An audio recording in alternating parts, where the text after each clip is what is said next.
Hello friends, welcome back to our YouTube channel Boya study में आप सभी का बहुत बहुत स्वागत है। आज हम लोग देखने जा रहे हैं क्लास 10 का maths NCERT chapter height and distance. आज हम लोग हाइट एंड डिस्टेंस में एनसीईआरटी एग्जाम्पल्स का सॉल्यूशन को समझेंगे। अगर आप लोग वीडियो शुरू करने से पहले मैं आप लोगों को बता दूं, अगर आप लोग हमारे चैनल पर नए आए हो तो हमारे चैनल को ज़रूर से ज़रूर सब्सक्राइब कर ले, क्योंकि हम लोग क्लास 10 से रिलेटेड वीडियो डेली बेसिस पर अपलोड करते रहते हैं।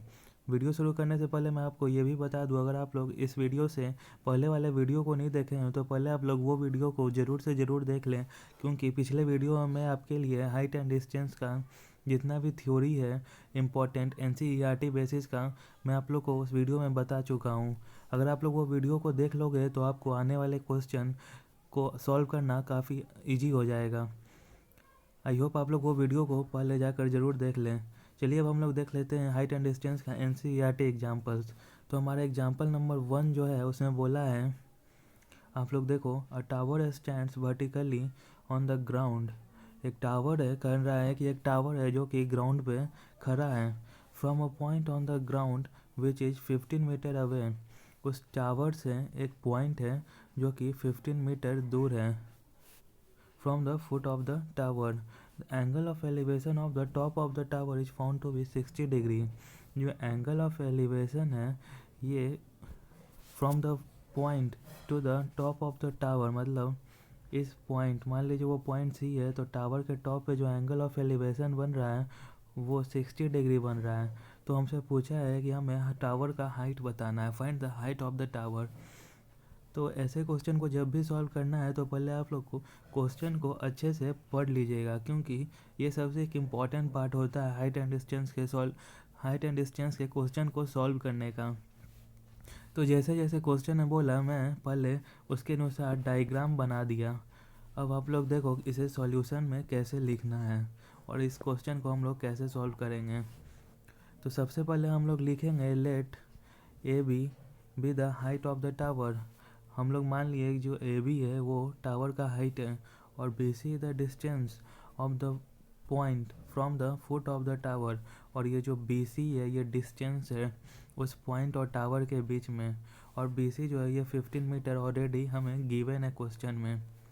साथ ही एंगल ऑफ एलिवेशन 60 डिग्री ये भी हमें क्वेश्चन में गिवन है।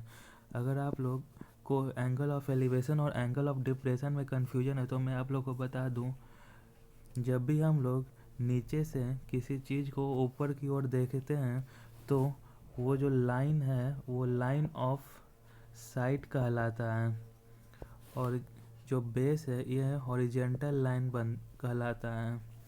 तो जो लाइन ऑफ साइट और हॉरिजेंटल लाइन के बीच का जो एंगल बनता है उसे हम लोग एंगल ऑफ एलिवेशन बोलते हैं। एंगल ऑफ एलिवेशन हम हमेशा जब भी हम किसी चीज़ को ऊपर देखते हैं तो बनता है, और एंगल ऑफ डिप्रेशन जो है बनता है जब हम किसी हाइट पे हों। जब हम लोग मान लीजिए यहाँ हैं और यहाँ से किसी ऑब्जेक्ट को देख रहे हैं नीचे, तो उस समय हॉरिजेंटल लाइन और लाइन ऑफ साइट के साथ बनने वाला एंगल जो है उसे हम लोग एंगल ऑफ डिप्रेशन बोलते हैं। एंगल ऑफ डिप्रेशन आप लोग हमेशा याद रखना, यह हमेशा जब भी हम ऊपर रहेंगे और ऊपर से नीचे देखेंगे तो एंगल ऑफ डिप्रेशन बनता है, और जब हम लोग खुद नीचे हैं और ऑब्जेक्ट ऊपर है तो उस समय जो बनने वाला एंगल वो एंगल ऑफ एलिवेशन कहलाता है। आई होप आपको एंगल ऑफ एलिवेशन और एंगल ऑफ डिप्रेशन के बीच में डिफरेंस क्लियर हुआ होगा। तो यहाँ पर हमें एंगल ऑफ एलिवेशन बोल रहा है। एलिवेशन आप लोग कहने का मतलब समझ ही रहे होगे अब कि हम लोग नीचे हैं, जो हमारा एंगल साइट है वो नीचे की से ऊपर की ओर है, यहाँ देख रहे हैं हम लोग, इसलिए एंगल ऑफ एलिवेशन है। तो अकॉर्डिंग टू क्वेश्चन हमें टावर का हाइट ए बी क्या होगा वो हमें बताना है। तो यहाँ पर आप लोग को ये चीज़ सोचना पड़ेगा कि कौन सा ट्रिग्नोमेट्रिक रेशियो हम लोग लगाएं। तो आप लोग देखो एंगल 60 डिग्री मालूम है, और हमें थीटा के सामने वाला साइड में आप लोग को बताया था जब ट्रिग्नोमेट्रिक पढ़ा रहा था कि थीटा के सामने वाला जो साइड होता है वो परपेंडिकुलर कहलाता है। तो यहाँ पर जो 60 डिग्री है उसके सामने वाला साइड ए बी है, और जो 90 डिग्री के सामने वाला साइड होता है वो हाइपोटेनस, और जो बच गया वो बेस होता है। ये चीज़ मैं आप लोगों को बताया था। तो अभी हम लोग को परपेंडिकुलर का काम है, क्योंकि हमें हाइट ही तो चाहिए टावर का। तो यहाँ पर कौन सा ट्रिग्नोमेट्रिक रेशियो का फॉर्मूला लगाएंगे? जाहिर सी बात है, हमें पी और बी का बीच के रिलेशन वाले ट्रिग्नोमेट्रिक रेशियो का यूज करना है। तो ये टैन थीटा में ही आता है, तो आप लोग टैन थीटा का यूज करेंगे। ये जैसे जैसे आप लोग हाइट एंड डिस्टेंस का क्वेश्चन सॉल्व करोगे तो आप लोग आसानी से इसे तुरंत समझ पाओगे कि कौन सा ट्रिग्नोमेट्रिक रेशियो का फॉर्मूला यूज होगा। तो यहाँ पर आप लोग ने टैन थीटा का फॉर्मूला लगाया, जो कि होता है पी बाई बी। तो टैन 60 डिग्री इक्वल टू हो जाएगा ए बी बटा बी। ए बी परपेंडिकुलर और बी सी बेस है। तो ए बी तो हमें नहीं मालूम है और बी सी हमें गिवन था 15, और टैन 60 डिग्री का वैल्यू √3 होता है। क्योंकि मैं आप लोग को बता चुका हूँ T ratio of some particular angles के टेबल में, जो कि आप लोग अच्छे से आई होप याद कर लिए होंगे। तो टैन 60 डिग्री का वैल्यू √3 होता है। ए बी हमें फाइंड करना है और बी सी हमें 15 गिवन था। तो यहाँ से हम लोग ए बी इक्वल टू 15√3 हमारा आंसर फाइंड हो गया। तो जो हाइट ऑफ टावर है वो हमारा 15√3 है। इस प्रकार से हम लोग बड़े ही आसानी से एनसीईआरटी एग्जाम्पल 1 का सॉल्यूशन अच्छे से किया और समझा। अब हम लोग आगे एग्जाम्पल 2 की ओर बढ़ते हैं। एग्जाम्पल 2 आप लोग देखो, ध्यान से समझना, क्वेश्चन के साथ साथ डायग्राम भी बनाते चलेंगे हम लोग। तो इसमें बोला है कि an electrician has to repair an electric fault. एक इलेक्ट्रीशियन है जिसको कुछ इलेक्ट्रिक फॉल्ट हुआ है, गड़बड़ी हुआ है, उसे रिपेयर करना है। और वो जो पोल है उसका हाइट 5 मीटर है। तो सबसे पहले हम लोग एक पोल बना लिए। मान लीजिए कि ए डी ये जो है ये हाइट ऑफ पोल है। उसके बाद हम लोग आगे क्वेश्चन पढ़ते हैं। See need to reach a point 1.3 metre below the top of the pole. उसे जो है 1.3 मीटर नीचे पहुंचना है पोल के टॉप से। मतलब अगर पोल का टॉप यहाँ पर ए है तो इससे 1.3 मीटर नीचे, यानी कि बी पे यहाँ पे रीच पहुंचना है उसे, इलेक्ट्रीशियन को। अब आप लोग आगे देखो,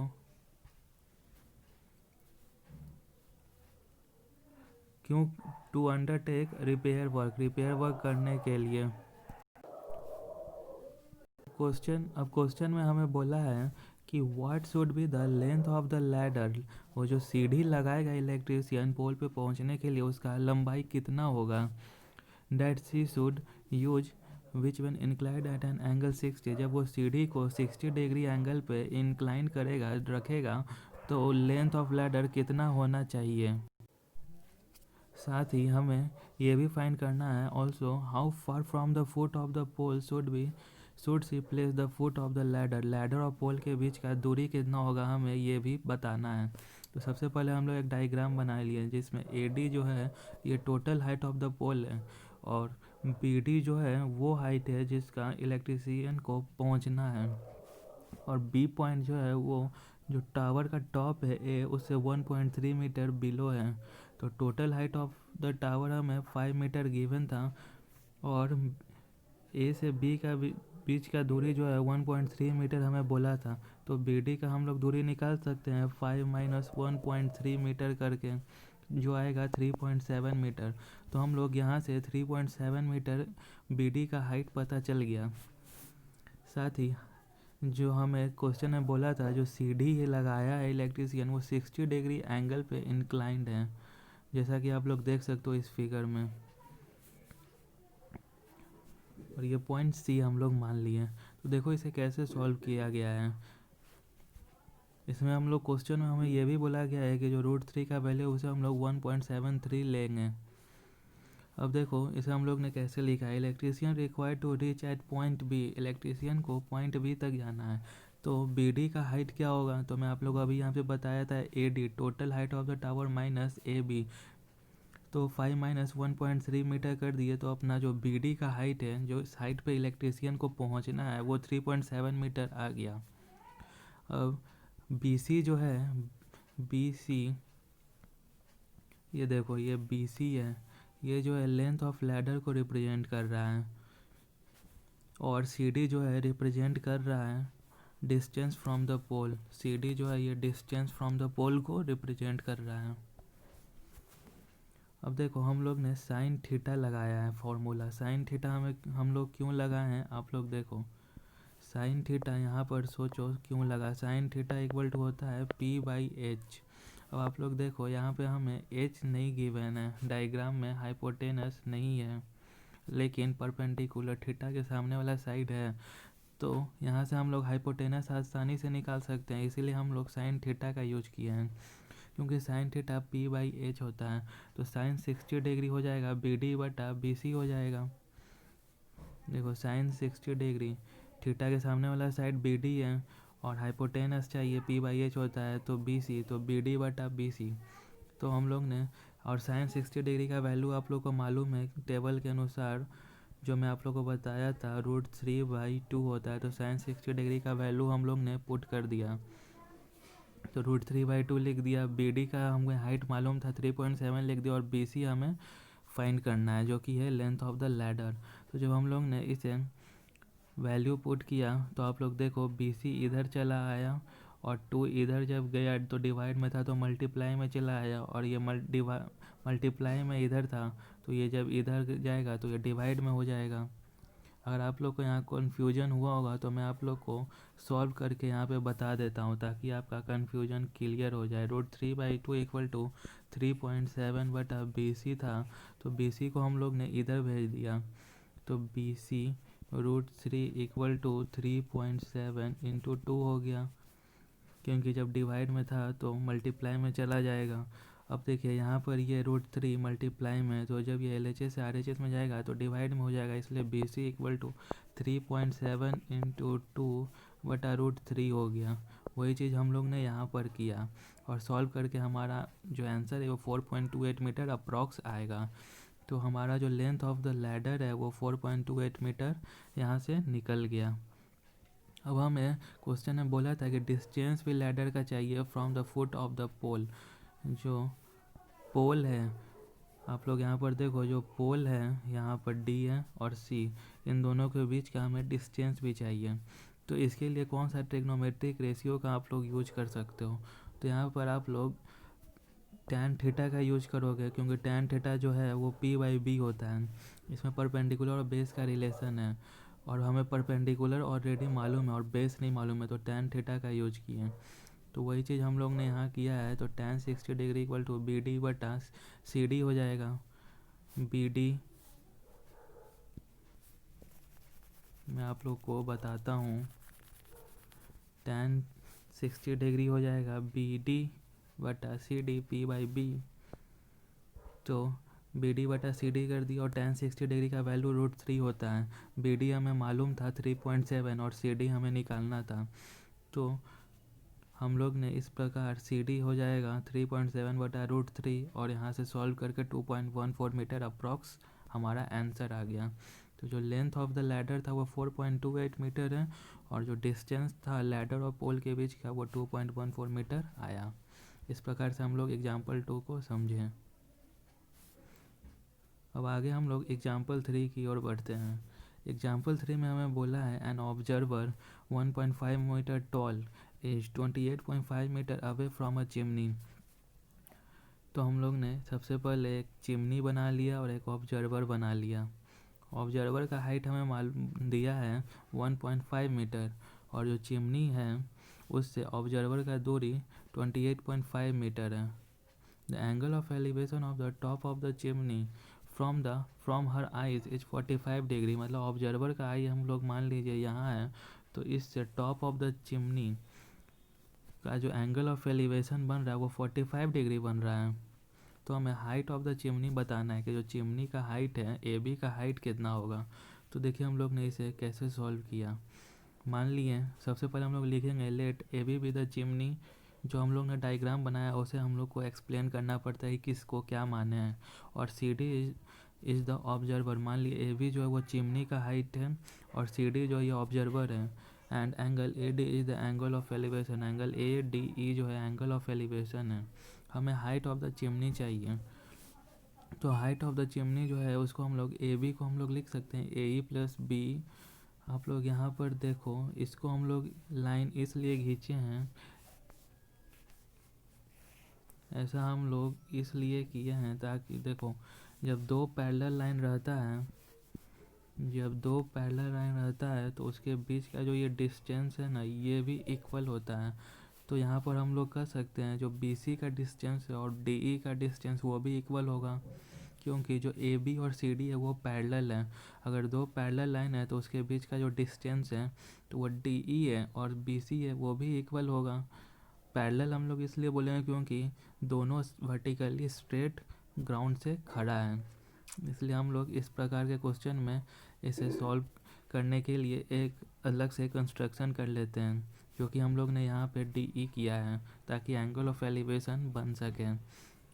तो जो AB है हाइट ऑफ द चिमनी, उसको AE प्लस BE लिख सकते हैं, और BE जो है BE का हाइट CD के हाइट के इक्वल होगा जो कि 1.5 मीटर है। तो यहाँ से हम लोग लिख सकते हैं, ये हमारा हो गया। और जो DE है और BC जो है ये 28.5 मीटर होगा, क्योंकि ये दोनों पैरेलल हैं। अभी मैं आप लोग को यही चीज़ तो बता रहा था, जैसा कि आप लोग देख सकते हो। अब हम लोग tan थीटा का यूज करेंगे, tan 45 डिग्री थीटा, क्योंकि एंगल ऑफ एलिवेशन यहाँ 45 डिग्री है। तो tan 45 डिग्री को हम लोग लिख सकते हैं। आप लोग यहाँ पर देखो, हम लोग इस ट्रायंगल में चले हैं, ट्रायंगल ADE में। तो ट्रायंगल जब ADE में हम लोग चलेंगे तो ट्रायंगल ADE में tan 45 डिग्री क्या होगा, tan 45 डिग्री AE बटा DE होगा, और tan 45 डिग्री 1 होता है, और DE का वैल्यू हमें मालूम है 28.5 मीटर। तो AE इक्वल टू 28.5 मीटर आ गया, क्योंकि ये इधर गया तो 28.5 इंटू 1 28.5 होगा। तो हमारा AE का हाइट जो है, ये देखो AE का जो हाइट है ये 28.5 मीटर आ गया। और BE का हाइट जो है वो CD का हाइट का इक्वल था, जो कि था 1.5 मीटर। तो जो हाइट ऑफ द चिमनी है वो था AB equal to AE plus BE। AE हमें मिल गया और BE हमें मालूम था, तो जब हम दोनों को ऐड कर दिए तो 30 मीटर, जो कि हमारा हाइट ऑफ द चिमनी था, वो आ गया। इस प्रकार से एग्जाम्पल 3 को भी हम लोग सॉल्व कर दिए। आई होप आपको हमारा वीडियो पसंद आ रहा होगा, और सारे क्वेश्चन जो भी मैं बता रहा हूँ वो आपको समझ आ रहा होगा। अब आगे हम लोग एग्जाम्पल 4 की ओर बढ़ते हैं। एग्जाम्पल 4 में क्या बोला वो देखो, from a point P on the ground the angle of elevation of the top of a 10 metre tall building is 30 degree. बोला है from a point P on the ground, मान लो ये ग्राउंड है, यहाँ से एक पॉइंट P है, ये मान लो पॉइंट P है। The angle of elevation of the top of a 10 metre tall building is 30 degree. मान लो ये एक 10 मीटर टॉल बिल्डिंग है, तो यहाँ से एंगल ऑफ एलिवेशन जो है ये 30 डिग्री बना। उसके बाद बोला है flag is hosted at the top of the building. इस बिल्डिंग के टॉप पे एक फ्लैग होस्ट है, and the angle of elevation at the top of the flag staff from P is 45 degree. उसी पॉइंट से जो फ्लैग का जो टॉप है उसका एंगल 45 डिग्री है। तो हम लोग यहाँ पर वो डिनोट कर देते हैं, ये जो है ये 45 है और ये 30 डिग्री बना।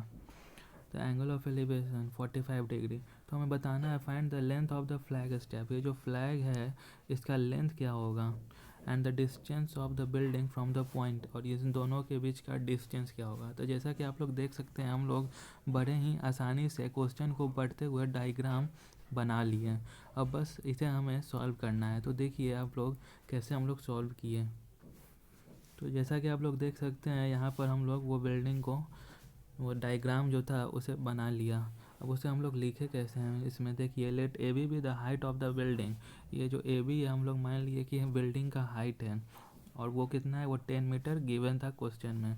Late BD be the flag step, और BD जो है ये फ्लैग स्टेप का हाइट है, and P be the given point, और P जो है वो गिवन पॉइंट है जो कि क्वेश्चन में बोला है, and PA is the distance between the point and the building, और PA जो है ये पॉइंट से और बिल्डिंग के बीच का डिस्टेंस है। तो अब हम लोग सॉल्व कैसे करेंगे, अब आप लोग यहाँ से देखो, इन ट्रायंगल PAB में सबसे पहले हम लोग चले हैं इन ट्रायंगल PAB। तो PAB में हम लोग tan का फॉर्मूला यूज किए हैं। तो tan 30 डिग्री जो है tan theta equal to P/B होता है। तो PAB बटा AP हो जाएगा। तो थीटा हमारा 30 डिग्री था, तो tan 30 degree equal to AB बटा AP। tan 30 1/√3 होता है। AB हमें 10 दिया हुआ था और AP जो है ये डिस्टेंस है फ्रॉम पॉइंट और बिल्डिंग का। तो यहाँ से AP हमारा 10√3 आ गया। √3 का वैल्यू हम लोग ने पुट किया तो हमारा यहाँ से 17.32 मीटर ये डिस्टेंस आ गया। इस प्रकार से हम लोग आसानी से डिस्टेंस को निकाल लिए। अब हमें let the height of the DB भी x, हमें जो फ्लैग स्टेप का जो हाइट है अब हमें वो निकालना है। तो हम लोग मान लिए जो फ्लैग स्टेप का हाइट है वो x है, इतना दूर का जो हाइट है वो x है। तो टोटल हाइट जो है अब AD जो है टोटल हाइट 10 + x हो गया, क्योंकि यहाँ तक 10 था, ऊपर x मान लिया तो टोटल हाइट 10 + x हो गया AD का। अब ट्रायंगल PAD में चले। अब ट्रायंगल PAD में तो यहाँ पर भी tan का हम लोग फार्मूला लगाए हैं। तो tan theta equal to P/B, तो AD बटा AP हो जाएगा। यहाँ पे थीटा 45 था तो AD 10 + x और AP अभी अभी हम लोग ने फाइंड किया 10√3। तो tan 1 हम लोग वैल्यू पुट किए तो 1 होता है और उस प्रकार से हम लोग ने लिख दिया। जब हम लोग ने सॉल्व किया तो हमारा x इक्वल टू 10√3 - 10 आया। कैसे आया मैं आप लोग को बता देता हूँ। 1 इक्वल टू 10 + x बटा 10√3 था। तो जब ये इधर गया तो 10√3 इंटू 1 हो गया, जो कि 10√3 होगा, इक्वल टू 10 + x हो गया। तो x इक्वल टू हो जाएगा 10√3 - 10। वही चीज़ हम लोग ने यहाँ लिखा है और 10 कॉमन ले लिया तो 10 इंटू ब्रैकेट में √3 - 1, जिसको सॉल्व करने पे 7.32 मीटर आया, जो कि हमारा हाइट है फ्लैग स्टेप का। तो BD हाइट निकल गया। इस प्रकार से हम लोग ने एग्जाम्पल 4 को सॉल्व कर लिया। अगर आपको हमारा वीडियो अच्छा लग रहा हो और पसंद आ रहा हो तो हमारे चैनल को लाइक शेयर और सब्सक्राइब जरूर करें, क्योंकि आपके ऐसा करने से हमें और भी नए वीडियो बनाने के लिए मोटिवेशन मिलता है। अब आगे हम लोग एग्जाम्पल 5 देख लेते हैं। एग्जाम्पल 5 में बोला है the shadow of a tower standing on a level ground. एक टावर जो कि ग्राउंड पे खड़ा है is found to be 40 metre longer. वो 40 मीटर ज़्यादा बड़ा पाया गया। कब पाया गया? When the sun altitude is 30 degree. जब सन का एल्टीट्यूड 30 डिग्री हुआ तो जो शैडो है टावर का वो 40 मीटर और बड़ा हो गया। किसके मुकाबले? तो then when it is 60 degree, जब सन का एल्टीट्यूड 60 डिग्री था तो उसका कुछ होगा शैडो का डिस्टेंस, और जब सन का एल्टीट्यूड का एंगल 30 डिग्री हुआ तो उस डिस्टेंस से 40 मीटर और बड़ा हो गया। तो हमें बताना है find the height of the tower.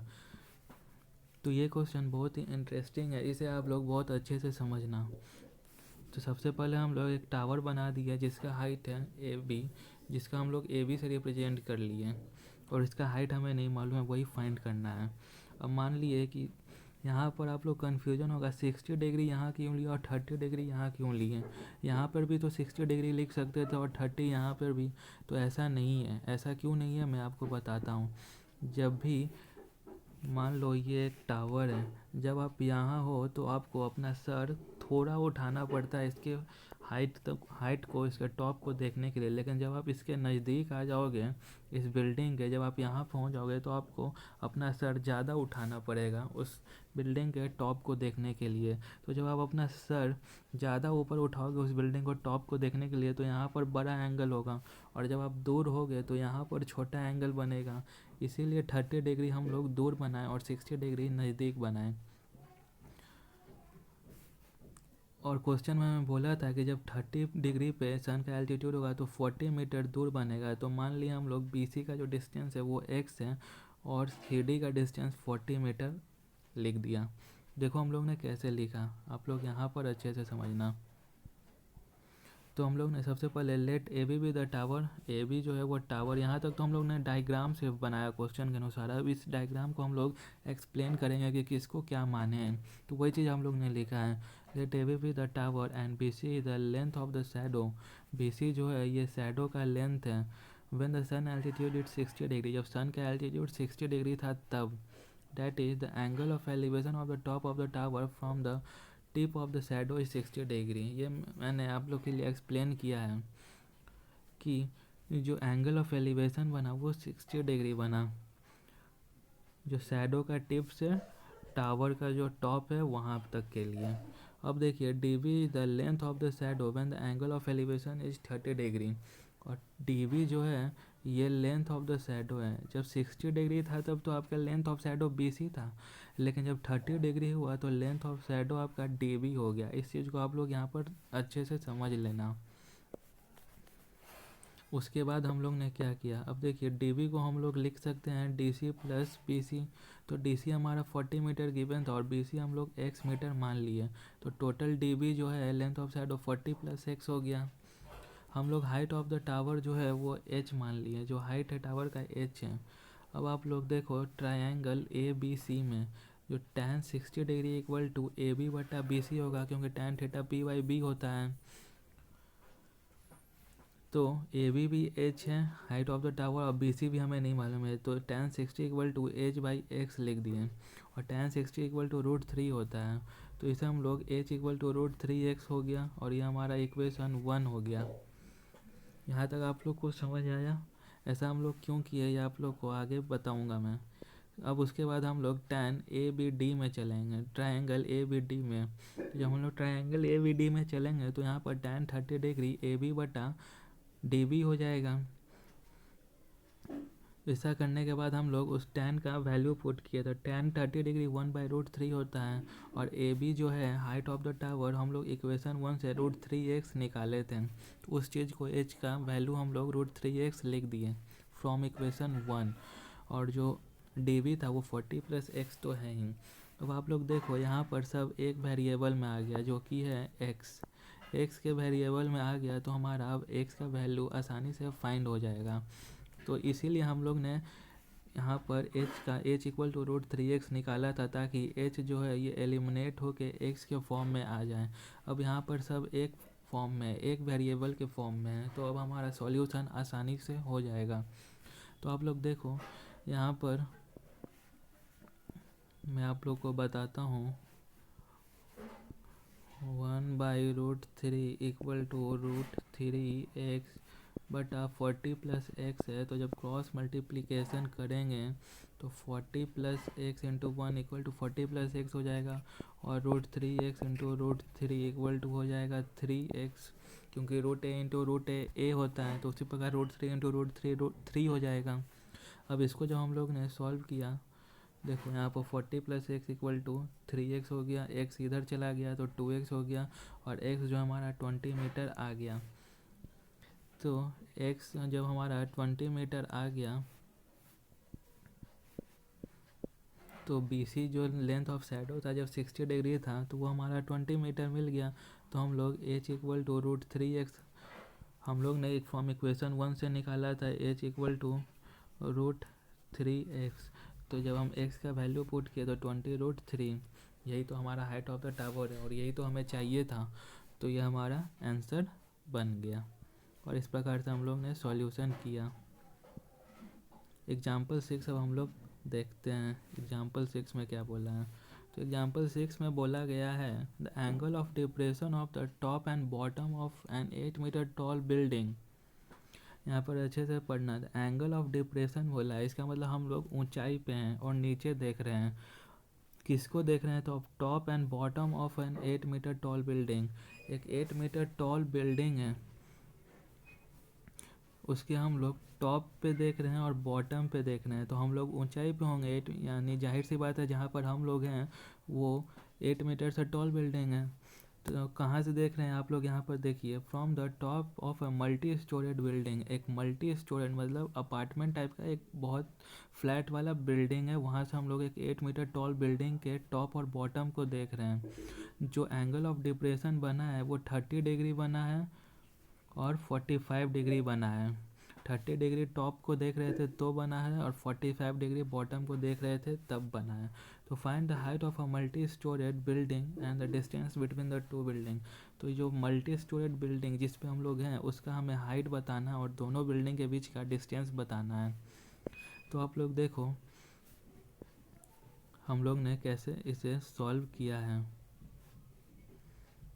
सबसे पहले हम लोग ने लिख दिया let PC be the multi storeyed building.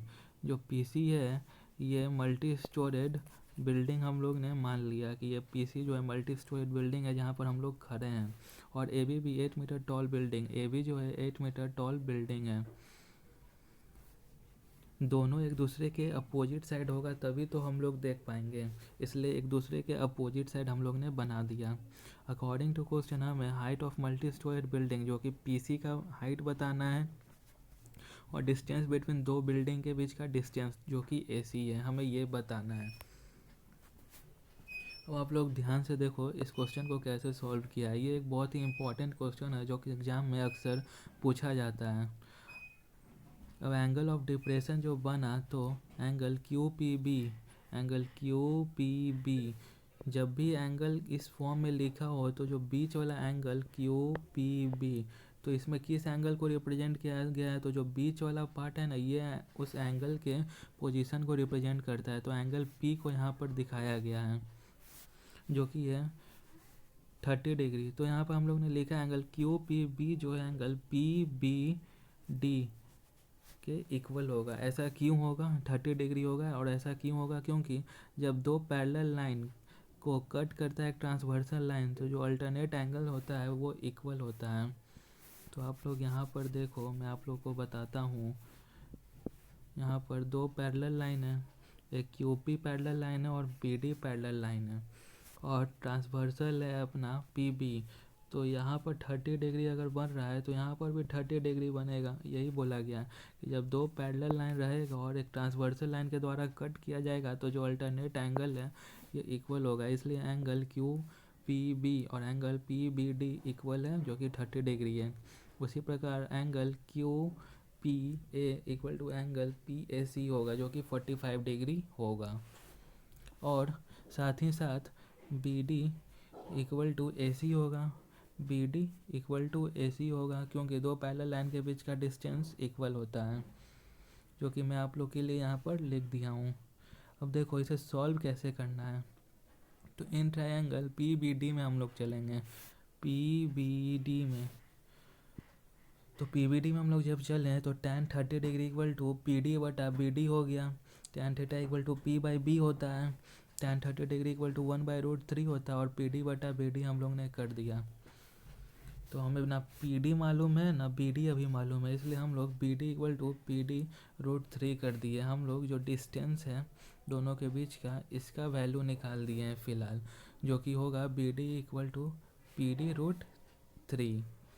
अब आप लोग देखो इन ट्रायंगल पी ए सी में, इन ट्रायंगल पी ए सी में, तो पी ए सी में tan 45 डिग्री इक्वल टू हो जाएगा पी सी बटा ए सी।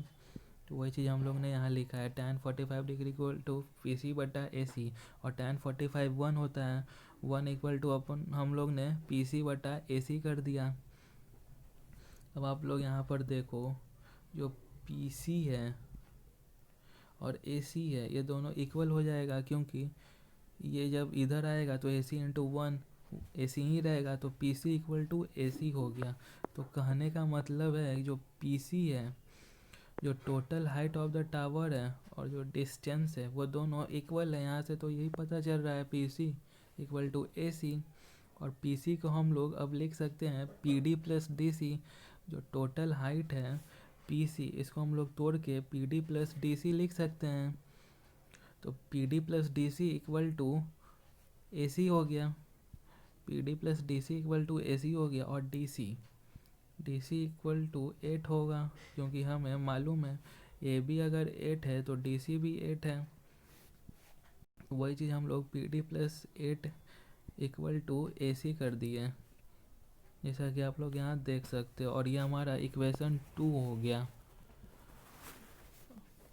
अब आप लोग देखो D C equal to A B equal to 8 था और A C equal to B D था।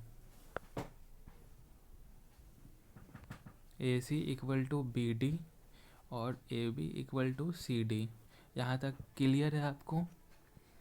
अब जब हम लोग इक्वेशन 1 और इक्वेशन 2 को इक्वेट करेंगे, क्यों करेंगे, क्योंकि बी डी का वैल्यू हम लोग ने इक्वेशन 1 से निकाला था पी डी √3, और ए सी का हम लोग ने वैल्यू निकाला पी डी प्लस 8, और बी डी और ए सी दोनों इक्वल है तो दोनों का वैल्यू भी इक्वल होगा। तो वही चीज़ हम लोग ने किया है, P D plus 8 equal to P D root 3। और यहाँ से जब हम लोग ने सॉल्व किया, जैसा कि आप लोग देख सकते हो, तो हमारा जो आंसर है 4√3 + 1 मीटर आया। अब ये कैसे आया मैं आप लोगों को अब एक्सप्लेन करता हूँ अच्छे से। तो देखो P D plus 8 equal to P D root 3 हो गया सबसे पहले। उसके बाद हम लोग 8 को कांस्टेंट को इधर रहने दी और पी डी को एल एच एस से आर एच एस में भेजा, तो P D root 3 minus P D हो गया। अब पी डी दोनों में से कॉमन ले लिया, तो 8 equal to P D root 3 minus 1 हो गया। अब हम लोग पी डी को जो वेरिएबल था उसको अलग करके जितना भी कांस्टेंट टर्म है उसको एक साथ ले लिए, तो P D equal to 8/√3 minus 1 होता। अभी सिर्फ इतना होता, लेकिन इतने को सॉल्व करना मुश्किल होता, इसलिए हम लोग ने रैशनलाइज कर दिया। रैशनलाइज कर देने से हमारा सॉल्यूशन आसान हो गया। रैशनलाइज कैसे करते हैं आप सभी को अच्छे से मालूम होगा। अगर नहीं मालूम है तो मैं आप लोगों को छोटा सा बता दूं कि जो साइन डिनोमिनेटर में रहता है उसके अपोजिट साइन से और सेम वैल्यू से हम लोग न्यूमरेटर और डिनोमिनेटर में मल्टीप्लाई कर देते हैं। तो रैशनलाइज करने के बाद यहाँ पर a + b और a - b का फॉर्मूला बैठ गया, जो कि 2 आया घटाने पर। तो 2 से 8 कट गया, 4 आया, तो 4√3 + 1 आ गया। ये हमारा PD आ गया। PD जो है ये हम लोग को मिल गया। तो देखो PD तो मिल गया, अब total height of the building चाहिए था ना हम लोग को, PC। तो PC इक्वल टू हो जाएगा PD + DC।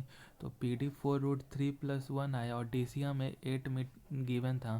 तो जो हम इन सभी को जोड़ेंगे तो यहाँ पर मल्टीप्लाई हो गया, 4√3 + 4 + 8, तो 4√3 + 12 आया।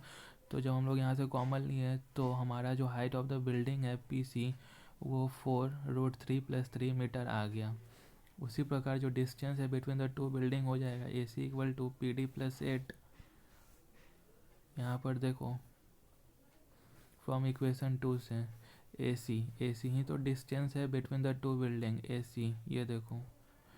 तो AC का जो वैल्यू आया उस पर अब हम लोग PD का फॉर्मूला मतलब वैल्यू पुट कर सकते हैं, क्योंकि PD हम लोग ने निकाल चुका हूँ। तो AC इक्वल टू PD + 8। तो इस चीज़ को हम लोग ने यहाँ पर पुट किया फॉर्मूला वैल्यू। तो PD का वैल्यू पुट किया +8 किया और सॉल्व किया उसी प्रकार से जहाँ जैसे हम लोग ने यहाँ पर सॉल्व किया। तो हमारा जो डिस्टेंस है बिटवीन टू बिल्डिंग वो भी 4 × √3 + 3 मीटर आ गया। इस प्रकार से हम लोग एग्जाम्पल 6 को सॉल्व किए। आई होप आपको वो एग्जाम्पल 6 जो है वो अच्छे से समझ आया हो। अगर आपको थोड़ा सा भी उसमें कन्फ्यूजन हो तो आप मुझे कमेंट करके बता सकते हो, मैं आप लोग के लिए फिर से वो क्वेश्चन को समझा दूंगा। वैसे तो मैं आप लोग को बहुत अच्छे से एग्जाम्पल 6 समझा दिया हूँ, लेकिन अगर फिर भी कुछ समझ ना आया हो तो मुझे ज़रूर बताएं, मैं आपके कन्फ्यूजन को दूर करने का ज़रूर कोशिश करूँगा। एग्जाम्पल 7 अब हम लोग देखते हैं, और ये हमारा आखिरी एग्जाम्पल है NCERT बुक में related to height and distance. तो एग्जाम्पल 7 में हमें बोला है from a point on a bridge. एक ब्रिज है, उसके एक पॉइंट से अक्रॉस अ रिवर के दोनों side the angle of depression of the bank on opposite side of the river are 30 degree and 45 degree respectively. ये एक ब्रिज मान लिए, उस पर एक पॉइंट है P, और इस ब्रिज से रिवर के दोनों साइड जो एंगल ऑफ डिप्रेशन बन रहा है वो 30 डिग्री और 45 डिग्री बन रहा है। इतना अभी तक क्वेश्चन में हमें बोला।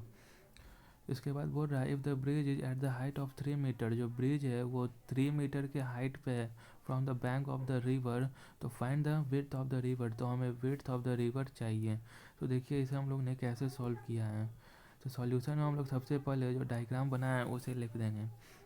A and B represent the bank on opposite side of the river. जो A है और B है ये रिवर के बैंक को रिप्रेजेंट कर रहा है, और AB जो है वो विड्थ हो जाएगा ऑफ द रिवर।